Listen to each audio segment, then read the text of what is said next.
ગુજરાતમાંથી સામે આવ્યું છે એક એવું કાળું સત્ય જે સાંભળીને તમારા પણ હોશ ઉડી જશે. સંસ્કારી ગુજરાત હવે બની રહ્યું છે સંબંધોના વેપારનો નવો અડ્ડો. સુરતમાંથી એક પરિણીત મહિલાએ કર્યા છે એક એવા સનસનીખેજ ખુલાસા જે બાદ સમગ્ર ગુજરાતમાં ખળભળાટ મચી ગયો છે.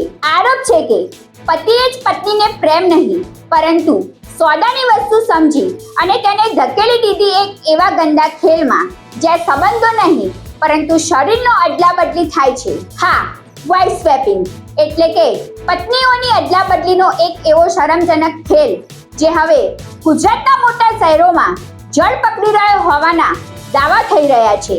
પીડિતના કહેવા પ્રમાણે જ્યારે તેને આ ગંદા ખેલમાં સામેલ થવાનો વિરોધ કર્યો ત્યારે તેના પોતાના જ પતિએ તેને માનસિક અને શારીરિક ત્રાસ આપવાનું શરૂ કર્યું.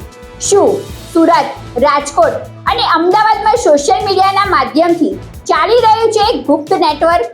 શું આધુનિકતાના નામે સંબંધોની પવિત્રતા હવે બજારમાં વેચાઈ રહી છે? જે ગુજરાત પોતાની સંસ્કૃતિ અને પરિવારના મૂલ્યો માટે ઓળખાય છે, શું એ જ ગુજરાતમાં હવે સંબંધનો સોદો થવા લાગ્યો છે?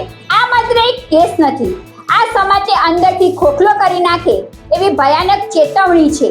આખરે કોણ ચલાવી રહ્યું છે આ ગંદુ રેકેટ? કેટલા લોકો છે તેમાં સામેલ અને હજુ કેટલી મહિલાઓ બની રહી છે તેનો શિકાર? સવાલો તો ભયાનક છે પણ તેના જવાબો કદાચ એથી વધારે ડરાવના હોઈ શકે.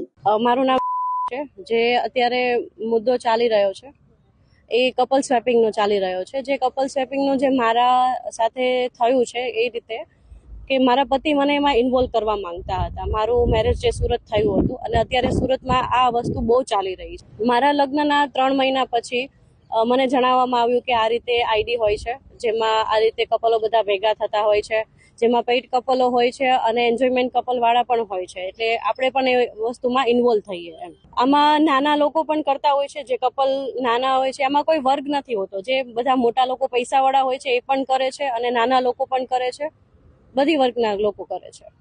મારો જે કેસ ચાલે છે એ આ મુદ્દા ઉપર જ છે. આ અંગે વધુ માહિતી માટે જોડાયેલા રહો TV17 ગુજરાતી સાથે.